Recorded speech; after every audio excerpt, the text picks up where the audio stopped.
ஐந்தாம் அதிபதியான குரு அவர் 11ஆம் இடத்தில் இருப்பது, ஐந்தாம் அதிபதியான குரு 11ஆம் இடத்துக்கு வருவது நிச்சயமாக ஒரு நல்ல நற்பலன் தாங்க. இந்த நற்பலன் மூலம் என்ன நம்ம நடக்கும் அப்படின்னா, குழந்தைகளால் மன மகிழ்ச்சியும் பூர்வீக சொத்தால் லாபமும் ஏற்பட காத்திருக்குதுங்க. உங்களுக்கு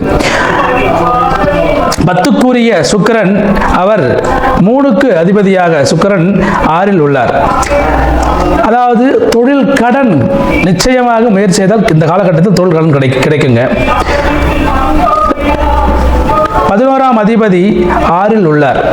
இந்த 11ஆம் அதிபதி 6ல் இருக்கும்போது என்னன்னா, எதிரிகளை வெற்றி கொள்ளக்கூடிய அமைப்பு ஏற்படுகிறது. 11ஆம் அதிபதி 6ல் இருக்கும்போது எதிரிகளை வெற்றி கொள்ளக்கூடிய அமைப்பு உங்களுக்கு இயல்பாகவே சர்வசாதாரணமாக நடைபெறும்.